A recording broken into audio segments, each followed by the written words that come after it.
अभिजित दिपके यांचं दिल्लीमध्ये आंदोलन सुरू आहे आणि त्यांच्या आईजवळ सचिन जिरे आमचे प्रतिनिधी आहेत, त्यांनी बातचीत केली आहे, पाहूया। फार वाईट वाटलं।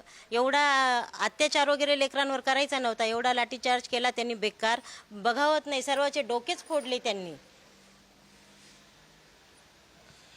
कधी ही माहिती मिळाली तुम्हाला? काल? मी असं नाही, काल तर मी मोबाईलच हातात नाही घेतला, बिलकुल माझी काल हिम्मतच नाही झाली मोबाईल हातात घ्यायला। आज सकाळी बघितल्यावर एकदम कसं तरी वाटलं की एवढं मारत असतात का, ढोरासारखं त्या लेकरांना मारलं, अक्षरशः रक्त पोरांच्या अंगावर पडायला लागलेत। असा कोणता यांचा लाठीचार्ज आहे लेकरांवर? एक दोन काठी पायावर मारायची होती, झालं, एवढं मारत असतात डोकं फुटेपर्यंत लेकरांना। अभिजित दिपके पाय घसरून पडला होता आणि त्याला लागलं देखील होतं, तुमचं काय बोलणं झालं ते पाहिलं? नाही ना, मी फक्त आज व्हिडिओवर बघितलं तर त्याच्या पायाला वात आलेला होता, काल भिजलेला होता, त्याला एक तो वात हातापायानं येतो, तो वात येऊन तो हे झालेला होता आणि पोटातही काही नव्हतं ना 2-3 दिवसापूर्वी, त्याच्यामुळे त्याला अशक्तपणा येऊन पडला तो तिथे। मग मला करमलंच नाही, फोन लावला तर लागलाही नाही त्याच्या मित्रालाही लावला तर त्याचाही नाही लागला, बोलणं झालंच नाही त्याच्यासोबत। किती दिवस झाले त्याच्यासोबत बोलणं नाही झालं?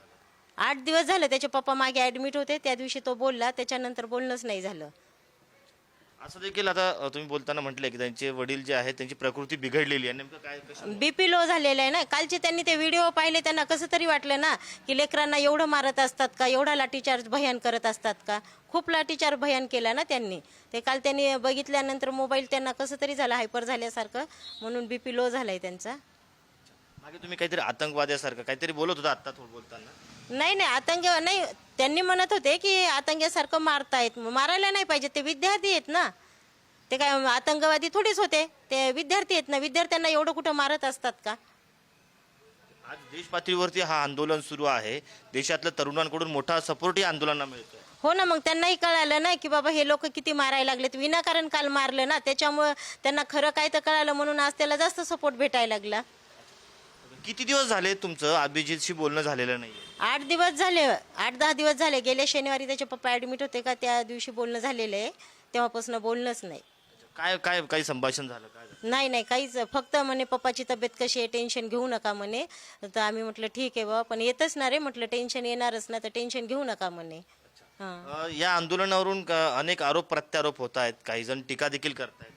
आता टीका करणारे करतीलच टीका, कोणाला चांगलं वाटणार आहे, तो चांगलंच काम करतोय ना, विद्यार्थ्यासाठी करायला लागला, तो काय दुसऱ्यांसाठी थोडीच काही करायला लागला। आता तुमचं जर बोलणं झालेलं नाही, मात्र पुढारी न्यूजच्या माध्यमातून तुम्ही काय तुमच्या मुलाला संदेश द्याल? काही नाही वेळा, जे आता होतंय ते बघा, हे 2-4 दिवस आणि काय सरकार निर्णय घेते तर बघा। काय अपेक्षा आहे सरकारकडे, काय मागणी तुमची? काही नाही, सरकारकडे त्यांना फक्त त्यांचाच तर मंत्री घ्यायचा आहे ना, मग ह्या मंत्र्याला थोडंसं बाजूला करायचं आणि दुसरा मंत्री बसवायचा, झालं, पोरही खुश होतात ना, एवढंच काम आहे ना सरकारला, दुसरं काय? त्यांना काय दुसरा मंत्री हे करायचा आहे का, दुसऱ्या पक्षातला घ्यायचा आहे का? त्यांच्याच पक्षातला राहील ना मंत्री, मग त्यांनी थोडं हे करायचं ना, लेकरांचं समजून घ्यायचं का, लेकरांना एवढा लाठीचार्ज करेपर्यंत मारतात का? आज प्रत्येकाच्या आईला काय वाटत असेल, तरी लोक एवढा लाठीचार्ज करूनही पोरांनी त्यांचं, पोलिसांचं टाळ्या वाजून स्वागतच केलं, म्हणजे किती समजदार ते लेकरं म्हणावं। ते काय आतंकवादी आहे का टाळ्या वाजवायला? मग आतंकवादी असते तर त्यांनी गोळ्या झाडल्या असत्या, पण त्यांनी टाळ्या वाजवून पोलिसांचं स्वागत केलं जात्या वेळेस। किती लेकरांनी आज टाळ्या वाजवल्या, अक्षरशः ते पाहून डोळ्यात पाणी होत होतं की यांच्या अंगात आज किती समजदारपणा आहे। 1 महिना झालं ते आंदोलनाला बसलेत आणि शेवटी पोलिसांना टाळे वाजून स्वागत करतायत की तुम्ही जा म्हणून, तुमच्या घरी काय सांगायचं तर सांगा की आम्ही कशा प्रकारे इथं मारलं म्हणून।